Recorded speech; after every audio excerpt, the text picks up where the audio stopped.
Hi and hello everyone, I'm teacher Sundari here. Welcome to my channel. Here I'm going to show you how to use Xrecorder to record screen.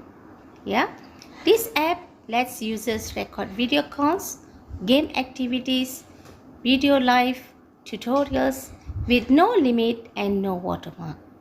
Let's begin.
Now you can share your creation on YouTube, Telegram, Facebook or any other platform with just a few clicks.